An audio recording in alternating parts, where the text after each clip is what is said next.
Good day to everyone, and may peace and love prevail on earth. Today I'm making my very favorite thing to eat in the world, spaghetti pomodoro.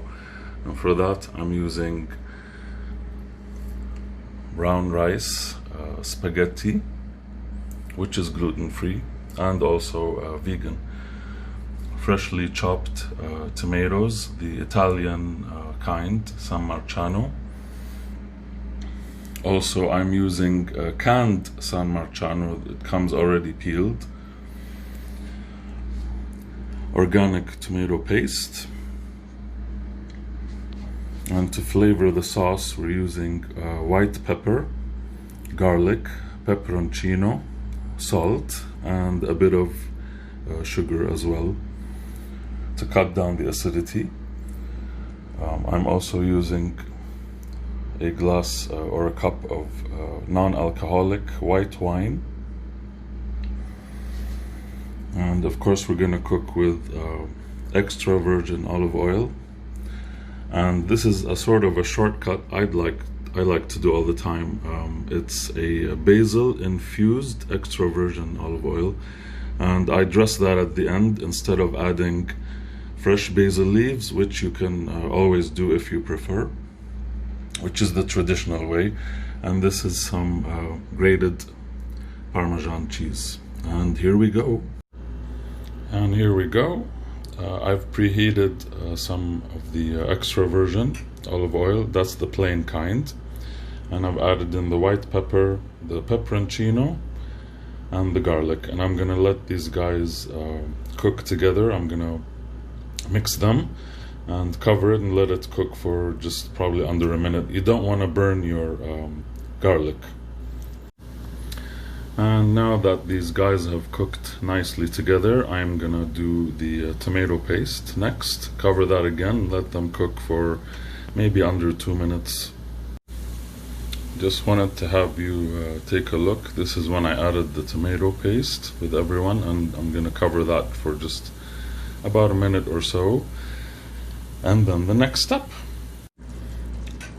And next I'm adding in the cup of non-alcoholic white wine. I was told once upon a long time ago in Italy by an Italian friend that the white wine is the secret to a really nice pomodoro sauce.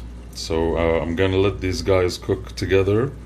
I'm gonna raise the temperature to about medium. And then as soon as that cooks through nicely, I'm gonna add the fresh tomatoes.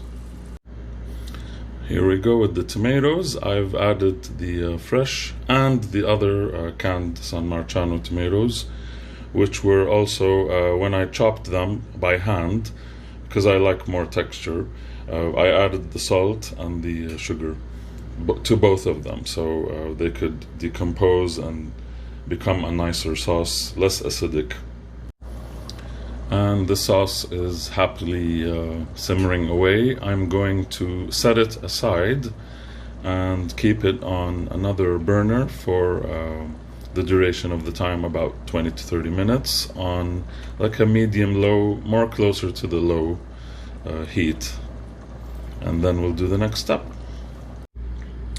So while the sauce is simmering happily there on the side on a medium low, I will start the pasta water, which is basically just salt, a lot of salt and water. And I'm gonna let that come to a boil and then check on the sauce again for the next step. And the sauce looks like it's pretty thoroughly cooked about now. Check the salt and sweetener if you want to add more sugar, more salt. Next, I'm going to take my masher, my potato masher, and basically mash it to the texture that I like. And this is pretty much the texture I was talking about, and I'm going to cover that and keep it simmering on medium-low. Meanwhile, I'll be preparing the pasta. I'll be boiling it, etc., etc. Now that the water is boiling mad, as you can see, and this is how you want your water to be, like really boiling, honest to God. And in goes the pasta. You want to have them create like this nest look, and then gently push them down and slowly, and let it boil for about 8 to 9 minutes. Now that the pasta has been completely immersed, within a minute or two while stirring it in the beginning, keep stirring 1 or 2 minutes, every 1 or 2 minutes, and in a circular motion. I like to use the center part with the wooden spoon. Others use a figure 8, and at the end you want your pasta to basically be like dancing and circulating within the water. Then you know it's gonna be prepared really well. And this is how you want your pasta to be dancing. I took out some of the pasta water because we may need it in the end to finish up the sauce. I also actually added a couple of ladlefuls of the starchy water, and I raised the heat to medium, and I'm gonna cover it again to finish up the process.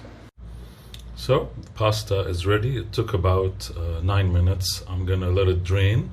Then I'm gonna put it back into the actual boiling pot, where I will add the sauce to it and toss the pasta and the sauce together.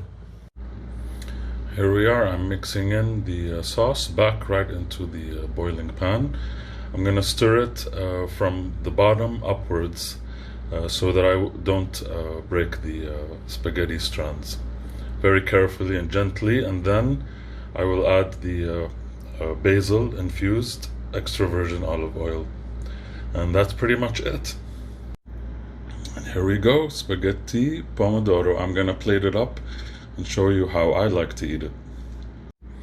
And here it is, spaghetti pomodoro. I like to sprinkle parmesan cheese, a bit more pepperencino, and freshly ground pepper. My favorite food in the world. Now excuse me while I inhale this and enjoy.